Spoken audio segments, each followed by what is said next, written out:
மூணாறு எவ்வளவு பெருசு? சார் இங்க மூணாறுன்னு சொல்லியாச்சுன்னு சொன்னா நமக்கு கேரளாவுல வந்து நம்பர் 1 பிளேஸ். வர்ற கெஸ்டுகளுக்கு சேஃப்டி. இங்க உள்ளவங்கள ரெடி போட்டோ எடுக்கிறவங்களாகட்டும், ட்ரோன் வீடியோ, பாக்கி இங்க இருக்கிற பொதுமக்கள் எல்லாருமே நல்லா சேஃப்டியா அவங்கள அன்பா பராமரிப்பாங்க. தமிழ் நல்லா பேசுறாங்களா எல்லாரும்? தமிழ் எல்லாம் நல்லா பேசுறாங்க. இந்த தேயிலை தோட்ட வேலையில இருக்கிறதெல்லாம் தமிழ் மக்கள். எல்லா நாட்டுல இருந்து வந்தவங்க. இப்ப ராஜபாளையம், சங்கரன்கோயில், சென்னை, திருச்சி, உசிலம்பட்டி, திருநெல்வேலி. தேயிலை தோட்டத்துல வேலை பார்த்தா எவ்வளவு சம்பளம்? எங்களுக்கு வந்து சம்பளம்னு சொல்லி கணக்கு எடுத்துச்சுன்னா எங்களுக்கு நிரந்தர வேலை. பெர்மனண்டா எங்களால முடியாம தான் வீட்டுல இருக்கணும். அது வரைக்கும் எங்களுக்கு கம்பெனி நிரந்தர வேலை கொடுக்கும்.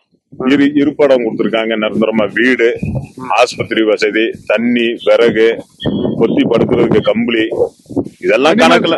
தோட்டத்துல அனிமல்ஸ் வருமா? அது நிறைய வரும். என்னென்ன அனிமல்ஸ்? அது ஆனை இருக்கு, காட்டு போத்து, பன்னி, இந்த மாதிரி உள்ள 1-2 மிருகங்கள்.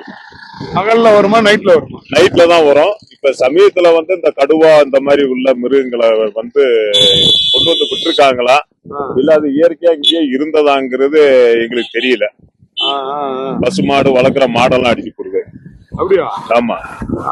ஆளுகளுக்கு இது வரைக்கும் ஒரு சேதம் வந்தது இல்ல. வளர்க்குற மிருகங்களை அடிச்சு சாப்பிடுது.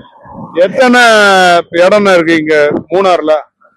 மூணாறுல இங்க சுத்தி பாக்குறதா இருந்துச்சுன்னா இஷ்ட மாதிரி இருக்கு. எங்கிட்ட last top station Vattavada, echo point, Kundala dam இருக்கு, மாட்டுப்பட்டி டாம் இருக்கு, பின்ன இங்க வந்து போட்டா பாயிண்ட், இப்படி ஏகப்பட்ட இடங்கள் இருக்கு. இப்ப கூடுதல் ஒரே நாள் சுத்தி பார்க்க வாய்ப்பு இல்ல. முடியாது. எத்தனை நாள் இருக்கணும் இங்க? கம்ப்ளீட் இந்த ஏரியா எல்லாம் சுத்தி பிளீசிங்கா என்ஜாய் பண்ணி போனோம்னா 1 மாசம் ஆகும். அவ்வளவு ஏரியா இருக்கு. அவசரமா நீங்க பார்த்து போகணும்னா ஒரே நாள்ல எல்லா இடமும் ரன் பண்ண முடியாது.